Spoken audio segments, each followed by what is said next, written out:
The fire breathes slowly tonight, flames rounding themselves into a steady glow. Sparks rise and fade like quiet thoughts, and the air smells of pine and wool drying by the hearth. Outside, the world has hushed itself under snow, and I remember nights like this, when the dark felt less like an ending and more like a guide. Let me pass this story along, while the warmth still holds. The lane ran narrow between hedges bowed under white, their branches stitched together by frost. Snow lay unbroken except for a single line of footprints, pressing forward with care. It was the kind of road that asked you to listen more than to look. Sound carried differently there. Each step landed soft and final, as though the ground accepted it gladly. Breath showed in pale clouds, rising and thinning before the next step followed. The lane did not hurry them, it matched their pace. There was a habit known to those who walked it often. Keep to the center. Follow your own steps. Trust that the way remembers. 2 questions drifted with the falling snow. Who walks with you when the night is full? And why does the cold feel less sharp when you are nearly home? The hedges leaned close, not to crowd, but to shelter. Wind passed above, barely touching the lane itself.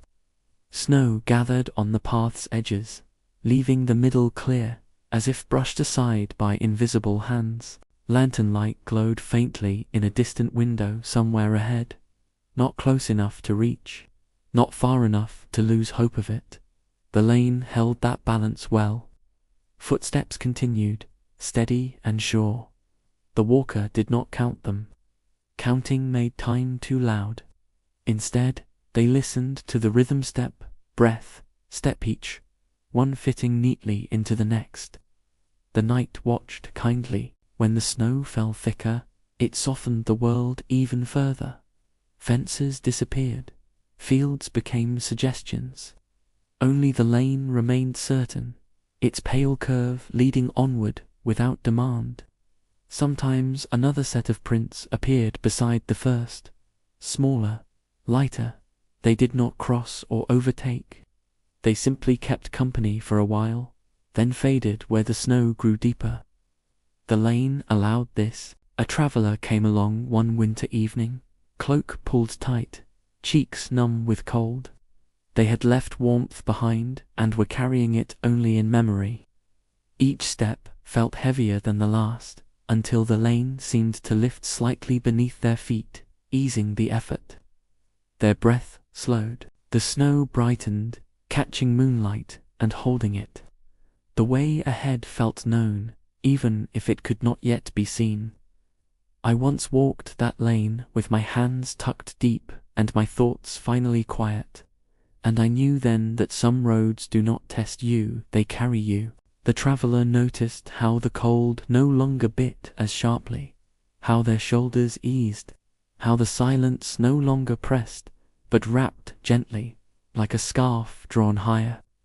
At the bend near the end of the lane, the footprints changed direction just slightly, angling toward a gate that creaked softly when opened.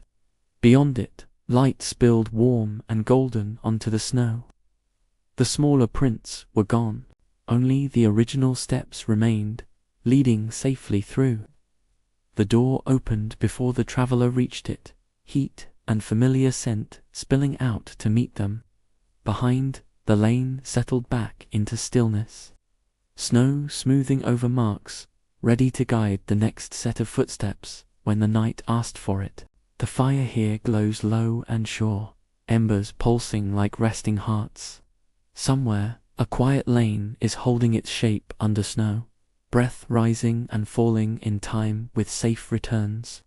If the night feels gentle and the way feels clear, there are other paths like this, waiting patiently to walk you home.